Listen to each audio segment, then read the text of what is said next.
کرے کوئی بھرے کوئی، حکومت آرمی چیف کی مدت ملازمت میں توسیع کے قانونی تقاضے پورے کرنے میں ناکام ہو گئی۔ سپریم کورٹ نے جنرل قمر جاوید باجوہ کی مدت ملازمت میں توسیع روک دی ہے۔ حکومت کی جانب سے جاری کردہ نوٹیفیکیشن معطل کر دیا گیا۔ کابینہ کے اجلاس میں وزیر اعظم عمران خان وفاقی وزیر قانون فروغ نسیم پر برس پڑے کہ انہوں نے آرمی چیف کی تقرری کے حوالے سے قانونی تقاضے کیوں پورے نہیں کیے۔ کابینہ کے اجلاس میں وزیر اعظم کی برہمی سے ماحول کشیدہ ہو گیا۔ آرمی چیف کی مدت ملازمت میں توسیع کے معاملے پر صرف 11 وزراء نے رضامندی ظاہر کی اور 14 اراکین نے اس پر کوئی رد عمل نہیں دیا تو حکمران جماعت مشکلات کا شکار نظر آتی ہے۔ 14 وزراء کی جانب سے آرمی چیف کی مدت ملازمت میں توسیع کے فیصلے کی حمایت نہ کرنے پر وزیر اعظم کی اپنی رٹ پر سوالیہ نشان لگ گیا ہے۔ سپریم کورٹ کے فیصلے سے حکومت پریشانی کا شکار دکھائی دیتی ہے۔ ایک دوسرے پر الزام تراشی کی اطلاعات مل رہی ہیں۔ اس سے پہلے سپریم کورٹ کے چیف جسٹس جناب جسٹس آصف سعید کھوسہ نے بطور چیف جسٹس ایک درخواست کو پہلی بار از خود نوٹس میں تبدیل کرتے ہوئے آرمی چیف کی مدت ملازمت میں توسیع کے معاملے کو بے ضابطگی اور قانون کے منافی گردانتے ہوئے نوٹیفیکیشن معطل کر دیا۔ عدالت عظمیٰ کے مطابق وزیر اعظم کو آرمی چیف کی مدت ملازمت میں توسیع کا اختیار نہیں۔ چیف جسٹس پاکستان جناب آصف سعید کھوسہ کی سربراہی میں جسٹس مظہر عالم اور جسٹس منصور علی شاہ پر مشتمل سپریم کورٹ کے 3 رکنی بینچ نے آرمی چیف کی مدت ملازمت میں توسیع کے خلاف جیورسٹ فاؤنڈیشن کی درخواست کی سماعت کی۔ جیورسٹ فاؤنڈیشن کے وکیل ریاض حنیف نے آرمی چیف کی مدت میں توسیع کے خلاف درخواست واپس لینے کی استدعا کی۔ عدالت نے استدعا مسترد کر دی۔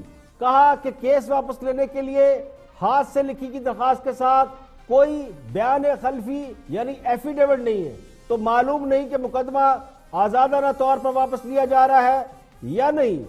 اٹارنی جنرل پاکستان انور مسعود نے بتایا کہ 29 نومبر کو آرمی چیف ریٹائر ہوں گے۔ ان کی مدت ملازمہ میں توسیع کا نوٹیفیکیشن صدر مملکت کی منظوری کے بعد جاری کیا جا چکا ہے۔ چیف جسٹس جناب آصف سعید کھوسہ نے کہا کہ صدر کی منظوری اور نوٹیفیکیشن دکھائے۔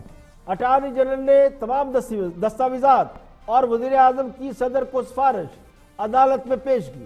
چیف جسٹس نے کہا وزیر اعظم کو آرمی چیف تعینات کرنے کا اختیار نہیں، یہ اختیار صدر کا ہے۔ یہ کیا ہوا؟ پہلے وزیر اعظم نے توسیع کا لیٹر جاری کیا، پھر وزیر اعظم کو بتایا گیا توسیع آپ نہیں کر سکتے، تو صدر نے کیا 19 اگست کو منظوری دی، پھر وزیر اعظم نے کیا 21 اگست کو دوبارہ منظوری دی۔ اٹارنی جنرل نے بتایا کہ کابینہ کی منظوری ضروری نہیں تھی۔ چیف جسٹس نے کہا کہ کیا صدر مملکت نے کابینہ کی منظوری سے پہلے ہی توسیع کی منظوری دی، اور کیا کابینہ کی منظوری کے بعد صدر نے دوبارہ منظوری دی؟ جسٹس منصور علی شاہ نے کہا کہ آئین میں آرمی چیف کی دوبارہ تقرری کا اختیار کہاں ہے؟ اٹارنی جنرل نے جواب دیا کہ آرمی چیف کی توسیع کا اختیار وفاقی کابینہ کا ہے۔ جسٹس منصور علی شاہ نے پوچھا کیا آرمی چیف کی توسیع کے لیے رولز میں کوئی شک موجود ہے؟ اٹارنی جنرل نے بتایا کہ مدت ملازمت میں توسیع کے لیے کوئی مخصوص شک موجود نہیں۔ چیف جسٹس نے کہا سمری میں توسیع لکھا گیا جبکہ نوٹیفیکیشن میں آرمی چیف کا دوبارہ تقرر کر دیا گیا۔ قواعد میں آرمی چیف کی توسیع یا دوبارہ تقرری کا اختیار نہیں، حکومت صرف ریٹائرمنٹ کو معطل کر سکتی ہے۔ آرمی چیف کی ریٹائرمنٹ ابھی ہوئی نہیں۔ جس نے کہا آرمی چیف نے 3 ریٹائرڈ افسران کو سزا دی، ان کی ریٹائرمنٹ معطل کر کے ان کا ٹرائل کیا گیا تو سزا دی گئی۔